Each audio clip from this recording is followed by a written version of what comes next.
Good morning. Thank you for having me here. You know, if you think about it, social media actually has made us like emotional 2-year-olds.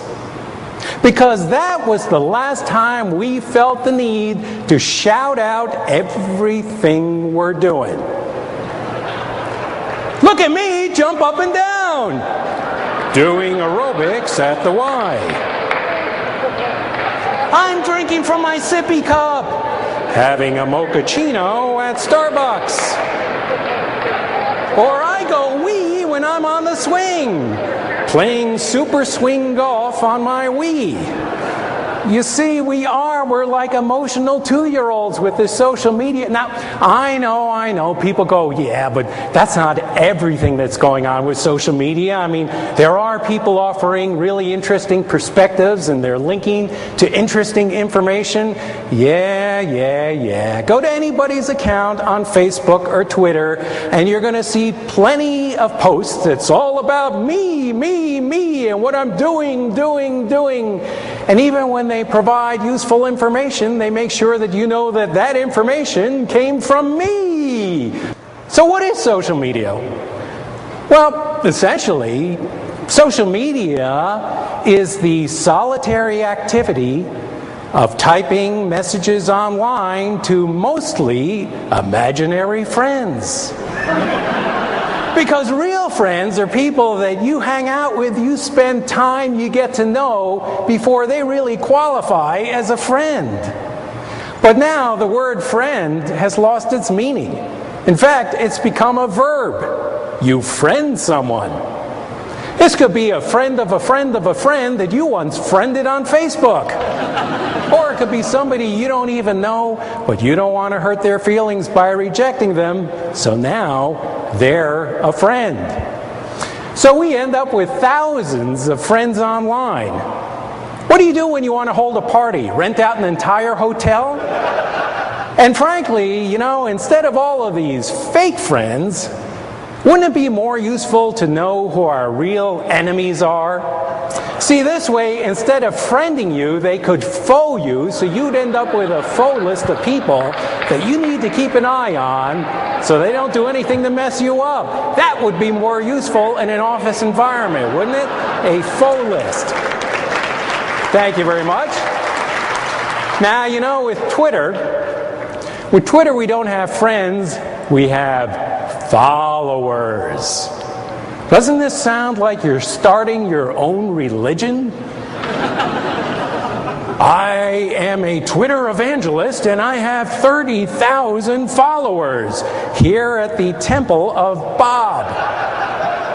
We've become so addicted now to social media that more and more companies now are actually blocking access to the social media sites because they suck up so much bandwidth, and frankly, they figure you should probably be doing work. So because of our addiction to social media and all the things that we have to do with our work, we need time management to try to balance all this out. And one of the most important components of time management is multitasking. Now, as you know, multitasking is the ability to perform several tasks simultaneously without paying sufficient attention to any of the tasks. That's what multitasking is. We can't even walk and text without causing problems. Did you know this is true, that in London, they're actually putting pads on street lamps so people don't hurt themselves? You know what we should do instead? If you want to text and walk, you should have to wear a padded suit. Ladies and gentlemen, another big time saver I cannot overemphasize.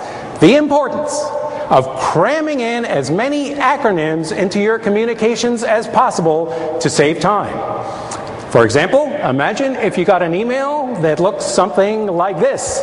FYI, CFO needs ROI from SAS for SMP or GRD for FM, create SP and G, pub to WRS. Wait a minute, you actually understand this, don't you? Oh, this is scary. Well, I don't have to waste time telling you about that. Technology, remember all the promises of how technology was going to increase our efficiency? Remember that? Did that really happen? Well, let's look at some examples. For instance, the phone used to just be used for making calls. Remember, that was pretty easy. Well, now you have your phone. It does your email and texting and surfing and music, the camera, GPS. And, by the way, how are you supposed to look at a website on your phone if you're over about 40 years old? You know what I'm talking about? You pretty much have to go like this. Oh, yeah, look at CNN. Wow, yeah. Let me see what's going on. And now we have billions of apps for all kinds of useful things like grow a virtual chia pet, locate manhole covers while texting and walking, accepting collect calls from random prisoners, and there's even an app that shows you all the apps you used only once and you'll never use again. It's great to have all these apps.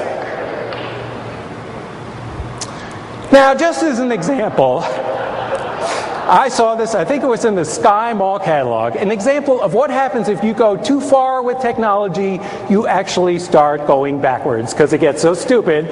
Somebody is actually selling an old-fashioned handset that you plug into your cell phone. Can you imagine what an idiot you would look like at the airport? Well, hey, you'll never guess what I'm talking to you. It's an old-fashioned handset. It's amazing. No meeting is complete without the amazing program PowerPointless.